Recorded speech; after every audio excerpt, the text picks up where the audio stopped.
காலை வணக்கம் சொந்தங்களே. இன்றைக்கி நம்ம வந்து காலையிலேயே அப்படியே குச்சிக்காட்டை சுற்றி பார்க்கலான்னு வந்தோம். பாருங்கள், நிறைய குச்சிக்காட்டில் நிறைய சிறுகீரைகள் முளைச்சிருந்துச்சு. அப்படியே பனித்தண்ணிகளோட இந்த இளவெயில் நேரத்தில் காலை நேரத்தில் அப்படியே பார்க்க தளதளன்னு இருந்துச்சு. இன்னும் கொஞ்சம் நேரம் வெயில் ஏறிடுச்சுன்னா எல்லாம் வாடி கிடக்கும். குச்சி செடிகளும் இப்போ தான் கொஞ்சமாக வளர்ந்துருக்கு. சரி, காட்டுக்குள்ளே கோழி நாய் ஏதாவது குச்சி தட்டி விட்டுருமோ என்னமோன்னு பார்க்கலான்னு வந்தோம்.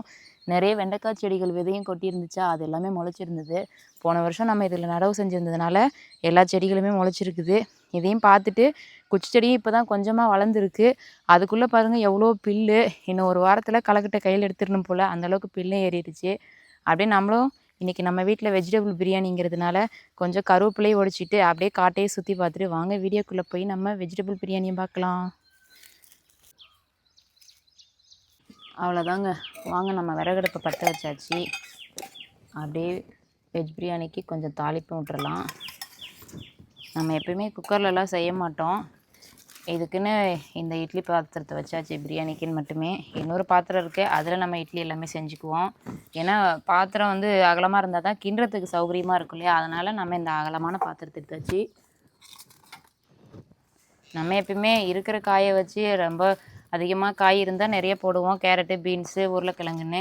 இல்லைனாலும் வெறும் உருளைக்கிழங்கு, கேரட், பீன்ஸ் இல்லைனாலும் 1-2 காய் கிடைக்கிறத போட்டு பிரியாணி செஞ்சுருவோம். ஏன்னா நம்ம வீட்டில் இருக்கிற பசங்களுக்கு பிரியாணின்னா ரொம்ப பிடிக்கும். அதனால் வாரத்தில் ஒரு டைமாவது செஞ்சு கொடுத்துருவோம். இது கூட என்னென்னா, நம்ம இஞ்சி பூண்டு பேஸ்ட் அரைக்கும்போது அது கூட கொஞ்சம் கொத்தமல்லி, கருவேப்பிலை, புதினா இதெல்லாமே சேர்த்து அரைப்பேன். ஏன்னா பசங்க நம்ம என்ன தான் ரொம்ப ருசியாக செஞ்சு கொடுத்தாலும் அதெல்லாம் பொறுக்கி வச்சுட்டு தான் சாப்பிடுவானுங்க. நம்ம இது போல் அரைச்சி கொடுத்தோம்னா அது அப்படியே வயிற்றுக்குள்ளே போகிறது ரொம்ப சத்தாகவும் இருக்கும். அதனால் இந்த மாதிரி அரைச்சி வச்சுப்பேன். அவ்வளோதான், நம்மளும் பட்டை, கிராம்புன்னு எல்லாம் போட்டுடலாம். இதுக்கு நம்ம அளவுலாம் வைக்கிறது இல்லை, அப்படியே கைக்கு வந்ததை போட்டுருவேன்.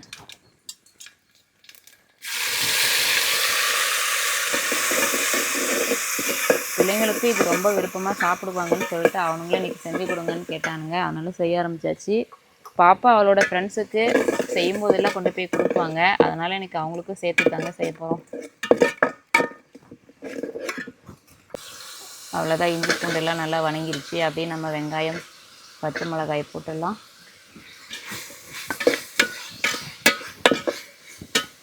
அவ்வளோதாங்க, வெங்காயமும் நல்லா வணங்கிருச்சு. அப்படியே நம்ம அரிஞ்சு வச்ச கேரட்டு, பீன்ஸு, உருளைக்கிழங்குன்னு எல்லாத்தையும் போட்டு ஒரு வதக்கி விட்டுடலாம்.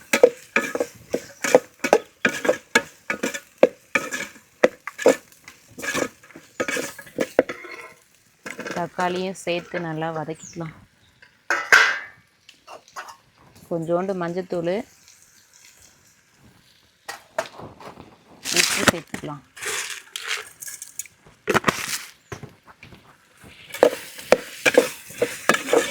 நம்ம வீட்டு சேவல் பிள்ளைகளும் பாருங்கள் 2 பேர் இருக்கானுங்க. சண்டை போட்டுக்கிட்டு வீட்டு மேலே ஏறவும் தொட்டி மேலே ஏறவும் என்ன விளையாட்டு விளாட்றானுங்கன்னு பாருங்களேன். அழகாக காலையில் 2 பேரும் சண்டை போட்டுட்ருக்கானுங்க.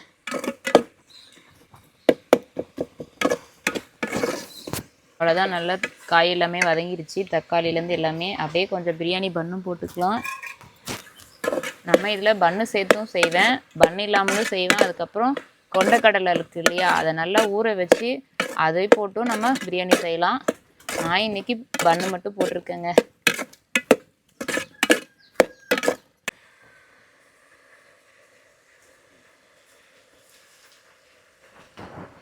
அவ்வளோதாங்க, கொஞ்சமாக தயிர் விட்டுக்கலாம்.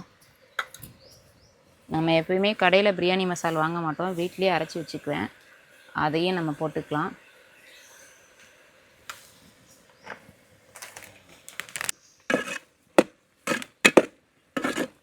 அப்படியே காரத்துக்கு தகுந்த அளவு கொஞ்சம் வரமிளகாத்தூளும் போட்டுக்கிட்டோம்.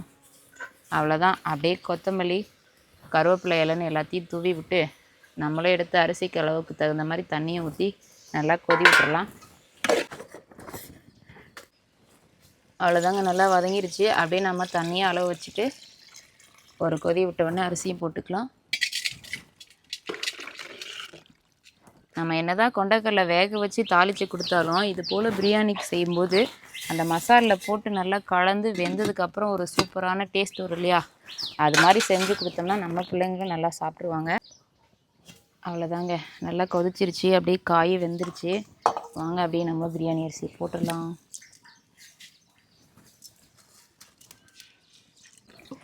எனக்கு தெரிஞ்ச கைப்பக்குவத்தில் அப்படியே ஏதோ மசாலா வெங்காயம் தக்காளின்னு போட்டு நமக்கு தெரிஞ்ச ஸ்டைலில் ஒரு பிரியாணி செஞ்சாச்சிங்க. அவ்வளோதான். அப்படியே ஒரு கொதி விட்டு நம்மளும் தம் போட்டோம்னா அப்படியே வெஜிடபிள் பிரியாணி ரெடி ஆயிடுச்சு. அவ்வளோதாங்க, ஒரு கொதி விட்டால் தம் போட்டுக்கலாம். அவ்வளோதாங்க. வாங்க அப்படியே நம்மளும் ஒரு தயிர் பச்சடி போட்டுடலாம்.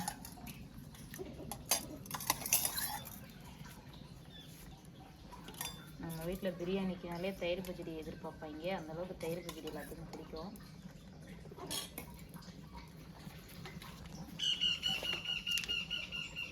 கொஞ்சம் உப்பு சேர்த்து நல்லா கலந்து விட்டுட்டு கொஞ்சோண்டு கொத்தமல்லி சேர்த்துட்டு அப்படியே நம்ம அரிஞ்சு வச்சு பெரிய வெங்காயத்தை இது கூட சேர்த்துக்கலாம். ஏன்னா முன்னாடியே போட்டு வச்சிட்டோம்னா கொஞ்சம் இந்த காரம் இல்லாமல் இருக்கும், பிள்ளைங்க சாப்பிடவும் நல்லாயிருக்கும். அதாங்க அப்படியே வெங்காயத்தையும் போட்டு நல்லா கொத்தமல்லி உப்புன்னு சேர்த்து தயிரோட கலந்து விட்டாச்சு. அப்படியே வெங்காய பச்சடியும் ரெடி ஆகிடுச்சு. அவ்வளோதான். இதுக்கு மேலே பிரியாணி மட்டும்தாங்க நம்ம ரெடி பண்ணி சாப்பிடணும். அவ்வளோதாங்க. அப்படியே மஞ்சு பாப்பாவுக்கு பூன்னா ரொம்ப பிடிக்கும். ஸ்கூலுக்கு ரெட்டை போட்டுட்டு பூ வச்சுட்டு போவாள். அதனால் நம்மளும் இந்த வாரம் கனகாமரம் தான் இருந்துச்சு, காக்கட்டான் பூ பார்த்த உடனே சந்தையில் வாங்கிட்டு வந்தாச்சு. அவளுக்கு பூன்னா ரொம்ப பிடிக்கும். முடி எந்தளவுக்கு நீளமாக இருக்கோ அதை விட அதிகமாக பூ வைக்கணும்னு ஆசைப்படுவாள். சரி, ஸ்கூலுக்கு ரெட்டை போட்டு போகிறதுக்கு அப்பப்போ கொஞ்சம் கொஞ்சம் பூ வைப்பாள். சரி, இந்த கேப்லேயே அப்படியே பூவும் கட்டிடலான்னு அந்த வேலையை ஆரம்பிச்சாச்சுங்க. அவ்வளோதாங்க, பூவும் கட்டி முடிச்சிட்டேன். வாங்க நம்ம பிரியாணி வந்துடுச்சான்னு பார்த்துருவோம். அவ்வளோதாங்க, பிரியாணி நல்லாவே வெந்துருச்சு. அப்படியே இன்னும் கொஞ்சம் நேரம் அனலே வைக்கலாம்.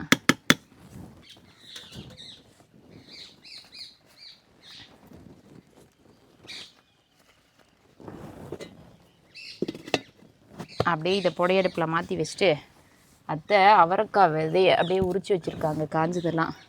அதையும் அப்படியே கொஞ்சம் வணக்கி விட்டோம்னா சாப்பிட்ருவானுங்க பசங்க.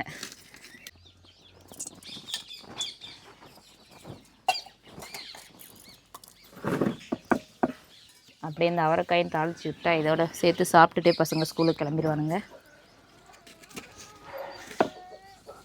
அவ்வளோதான், எண்ணெயும் காஞ்சிருச்சு. அப்படியே கொஞ்சம் கடுகு உளுந்து போட்டுக்கலாம். அப்படியே கொஞ்சம் அரைச்சி வச்ச இஞ்சி பூண்டு பேஸ்ட்டை சேர்த்து விட்டு கொஞ்சம் வெங்காயமும் சேர்த்து இதில் வதக்கலாம். அவ்வளோதாங்க, அப்படியே ஊற வச்ச அவரைக்கட்டையை அப்படியே போட்டாச்சு. கொஞ்சம் வரமிளகாத்தூள் உப்பு எல்லாமே சேர்த்து கொஞ்சம் வதக்கி விட்டுட்டேன். இன்னும் கொஞ்சம் கருவேப்பிலை கொத்தமல்லி இலை மட்டும் போட்டுக்கலாம்.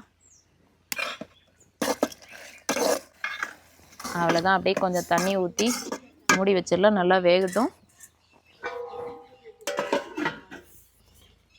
அவ்வளோதாங்க, அப்படியே மஞ்சு பாப்பாவும் அவள் ஹோம்ஒர்க் வேலையெல்லாம் முடிச்சுட்டு குளிச்சுட்டு ரெடி ஆகிட்டா.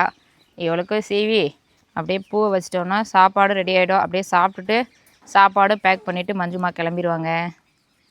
சரிங்களா மஞ்சுக்குட்டி? சரிம்மா. அவ்வளோதான், பூ வச்சது தான் பிள்ளைக்கு மூஞ்சில் புன்னகை கிளப்புது. மஞ்சோ, பூன்னா பாப்பாவுக்கு அவ்வளோ பிடிக்கும். அழகி பார்க்கலாமா? சாப்பாடு ரெடி ஆயிடுச்சுன்னு பார்க்கலாம், வாங்க சாப்பிட்டு கிளம்புவோம். அவ்வளோதாங்க, அப்படியே சாதமும் நல்லா வெந்துருச்சு. அப்படியே எடுத்து வச்சு இனிமேல் பரிமாறி சாப்பிட்ற வேலை தாங்க.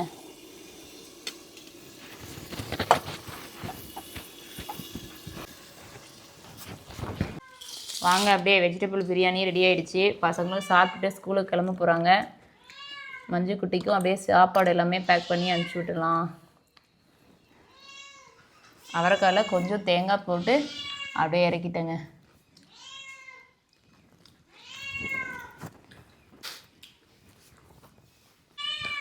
அப்படியே மஞ்சுக்குட்டி அவள் ஃப்ரெண்டுக்கு அவளுக்கும் சேர்த்து சாப்பாடு பேக் பண்ணியாச்சு. அவ்வளோதாங்க, அப்படியே மஞ்சு பாப்பாவை சாப்பிட்டுட்டா. ஸ்கூலுக்கு அவளுக்கும் அவள் ஃப்ரெண்டுக்கும் சாப்பாடு பொரியல்னு எல்லாமே கட்டிட்டு தயிர் பச்சடியோடு அப்படியே கிளம்பிட்டா. இன்றைக்கி வேன் வரலன்னு சொன்னாங்க, அப்படியே நம்மளே கொண்டு போய் விட்டுட்டு வந்துடலாம். மஞ்சுட்டி போகலாமா? அவ்வளோதாங்க, நானும் பாப்பாவை கொண்டு போய் விட்டுட்டு வந்துடுறேன். மஞ்சுமா போகலாமா? ஓகேங்க, போகலாமா? பாப்பாவையும் ஸ்கூலில் விட்டுட்டு வந்துட்டோம். அப்படியே நாமளும் சாப்பிட ஆரம்பிச்சிட்டோம். சரோஜாவை யாருன்னு சொல்லி நிறைய பேர் கேட்டிருந்தாங்க. சரோஜா வந்து நம்ம பக்கத்து காட்டுக்கார பொண்ணு. எப்போயோ ஒரு டைமு நம்ம காட்டுக்கு வேலைக்கும் வருவாங்க. இன்றைக்கி நம்ம வீட்டில் பிரியாணி வாசம் அங்கே வரைக்கும் அடிக்குதுன்னு நம்ம வீட்டுக்கு பிரியாணி சாப்பிட வந்தாச்சுங்க. நம்ம விருந்தாளின்னு வச்சுக்கலான்னு வச்சுக்கோங்க. சாப்பிடுங்க சரோமா. பிரியாணி எப்படி இருக்குன்னு சாப்பிட்டு சொல்லுங்கள். நீங்கள் எல்லா சொந்தங்களும் வாங்க, சேர்ந்து ஒன்றா சாப்பிட்லாம். அப்படியே நம்மளும் சாப்பிட்டு முடிச்சாச்சுங்க. சக்கரவள்ளி கிழங்கு சந்தையில் வாங்கினோம். அப்போ ஒரு பொண்ணு கொடியும் கொடுத்தாங்க. இந்த கொடியை வந்து நம்ம நட்டு வச்சோன்னா 3 மாதம் கழித்து பார்த்திங்கன்னா இதில் நிறைய அடியில் கிழங்கு ஊறி இருக்கும். அதையும் அறுவடை பண்ணும்போது காமிக்கிறேன். இதுக்கு வந்து பெருசாக இடம்லாம் தேவைப்படாது. வீட்டில் பூத்தொட்டி வச்சுருக்கீங்க இல்லையா, அந்த பூத்தொட்டியில் அப்படியே ஒரு 2 செடியை நட்டு வச்சிங்கன்னா போதும், நிறைய வளர்ந்துடும். இதுலேயே அப்படியே நம்ம விதை கொடியாக நம்ம மாற்றி மாற்றி நடவு செஞ்சுக்கலாம். கிழங்கும் நமக்கு அப்பப்போ சாப்பிட்றதுக்கும் பறிச்சிக்கலாம். இதையும் அப்படியே நட்டு வச்சிடலாங்க.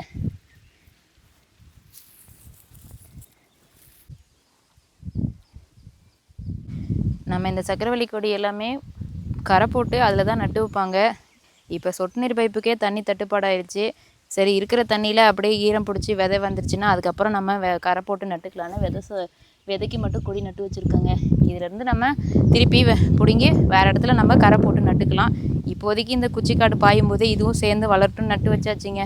அவ்வளோதான், இருக்கிற தண்ணி பாஞ்சிருச்சு. நம்மளும் அடுத்த வேலையை பார்க்க கிளம்பியாச்சுங்க. வாங்க போகலாம்.